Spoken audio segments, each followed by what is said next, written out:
Hello students, today I will explain one more topic, patent. Student, a patent is a set of exclusive rights granted by state a national government to an inventor or their assignee for limited period of time in exchange for public disclosure of an invention. Student patent का means होता है कि जिस inventor ने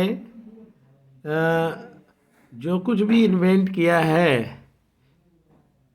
ये उसके लिए state या नेशनल गवर्नमेंट के द्वारा कुछ एक्सक्लूसिव राइट्स ग्रांट किए जाते हैं और देयर असाइनी या उसको असाइन करने वाला को एक लिमिटेड पीरियड तक के लिए एक एक्सक्लूसिव राइट ग्रांट करती है government in exchange for public disclosure of an invention. जब वो अपनी इन्वेंशन को पब्लिक में ओपन करता है, डिस्क्लोज करता, उस डिस्क्लोजर के दौरान मतलब पब्लिक डिस्क्लोजर के लिए एक्सचेंज कर अपनी इन्वेंशन को एक्सचेंज करने में कुछ इन्वेंटर के पास या साइनी के पास या मान लीजिए उसके लिए एक्सक्लूसिव राइट ग्रांट किए जाते हैं, तो this is called the patent, जिससे कि बायो पायरेसी को रोका जा सके। तो स्टूडेंट, जैसे मान लीजिए बायोटेक्नोलॉजी में कोई भी नया आरडीएनए की टेक्नोलॉजी की हेल्प से या जेनेटिक इंजीनियरिंग की हेल्प से नया प्लांट इन्वेंट किया या नया ट्रांसजेनिक एनिमल इन्वेंट किया, तो उसको पब्लिक डिस्क्लोजर मतलब पब्लिक अपनी इन्वेंशन को पब्लिक डिस्क्लोज करने के लिए ये उस समय लिमिटेड पीरियड ऑफ टाइम तक उसके लिए गवर्नमेंट एक राइट प्रोवाइड कराती है। तो this is called patent. Patent satisfy 3 criteria: novelty, non obviousness, utility. अब नोवेलिटी क्या होता है स्टूडेंट? पेटेंट में 3 क्राइटेरिया सेटिस्फाई करते हैं। जैसे नोवेलिटी मतलब पेटेंट को 3 क्राइटेरिया सेटिस्फाई करेंगे: नोवेलिटी, नॉन ऑब्वियसनेस और यूटिलिटी। नोवेलिटी का मीन्स होता है इनोवेशन मस्ट बी न्यू, जो भी कुछ हो वो एकदम न्यू होना चाहिए। ऐसा नहीं पहले से ही इन्वेंट किया हुआ चीज़ उसको वो कर दिया, तो ऐसा नहीं, उसमें कुछ नयापन होना चाहिए, इनोवेशन। और नेक्स्ट है ओबियसनेस। ओबियसनेस का मतलब it may not be documented but it is otherwise well known. ये स्टूडेंट वेल नोन होना चाहिए। नेक्स्ट है यूटिलिटी, और उसका जो प्रोडक्ट है वो ह्यूमन बीइंग के पर्टिकुलर यूज़ के लिए होना चाहिए। तो स्टूडेंट, अगर ये 3 चीज़ें हैं तो पेटेंट जो है इन 3 क्राइटेरिया से सेटिस्फाई होता है। नेक्स्ट है स्टूडेंट, कुछ controversies in India regarding patent and biopiracy.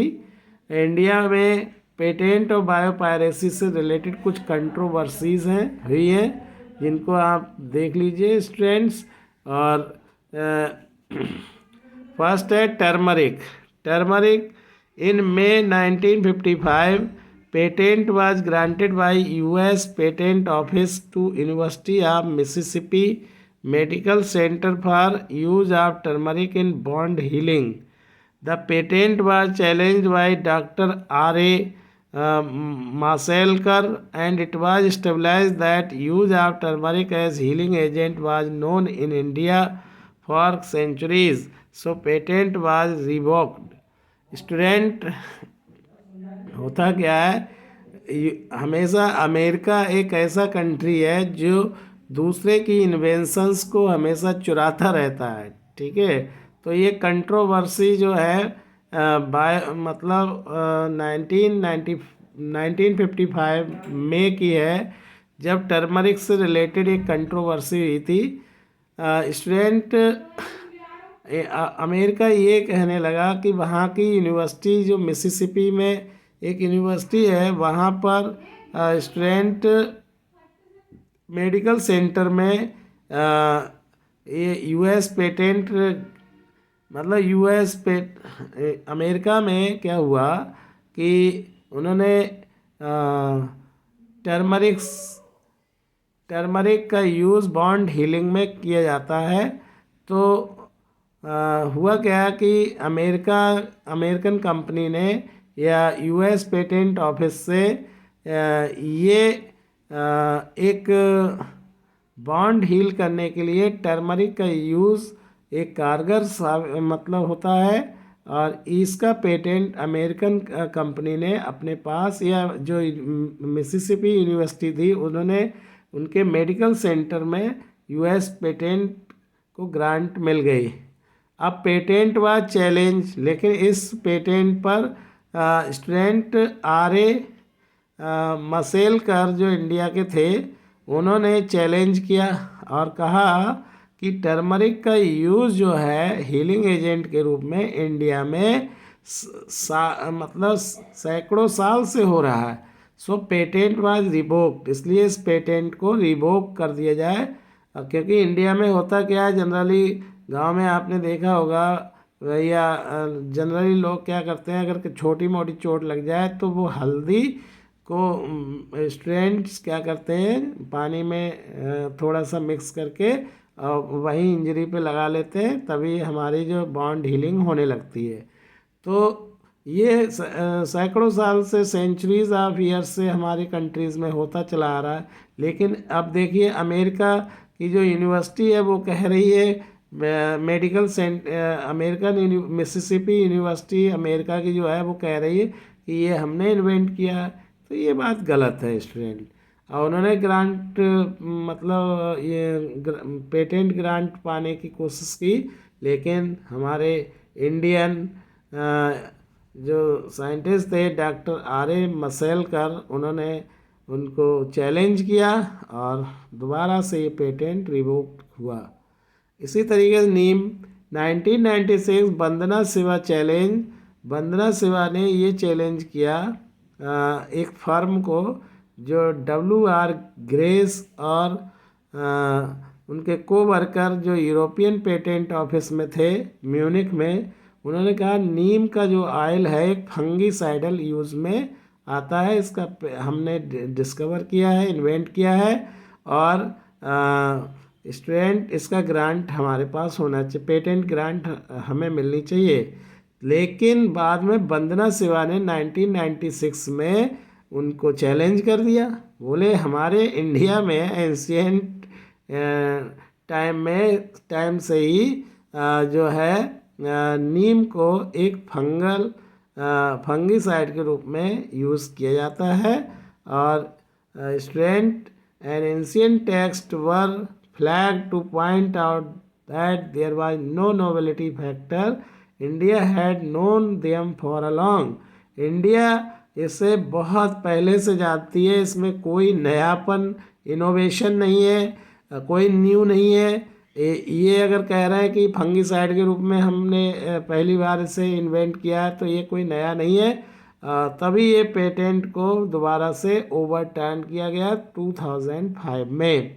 इसी टाइप से बासमती राइस, सितंबर 1997 टेक्सास की कंपनी रोसीटेक, इन्होंने भी ऐसे ही पेटेंट उन्हें दिया गया और कहा कि ये बासमती राइस जो है हमने इन्वेंट की है। लेकिन बाद में इंडियन मतलब इसको भी क्लेम किया गया और चैलेंज किया गया, और बाद में इस पेटेंट को के क्लेम को भी लॉस्ट कर दिया गया। तो स्टूडेंट इस टाइप की बायोपायरेसी बहुत सारी हुई हैं, इनको रोकने के लिए बायो पेटेंट की ज़रूरत थी। तो इंडियन गवर्नमेंट ने अपने बिल से ये मतलब क्लियर कर दिया कि इनको किस तरीके से बायोपायरेसी को रोका जाए।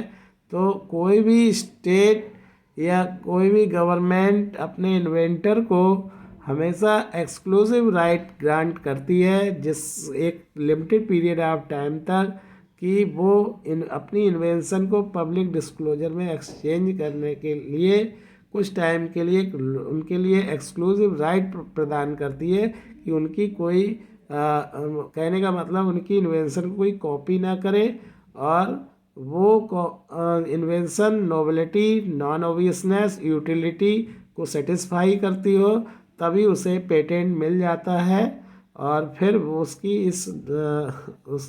इस इन्वेंशन को कोई कॉपी नहीं कर पाएगा, करेगा तो उसे चैलेंज किया जाएगा। In this way you can understand patent. Thank you student.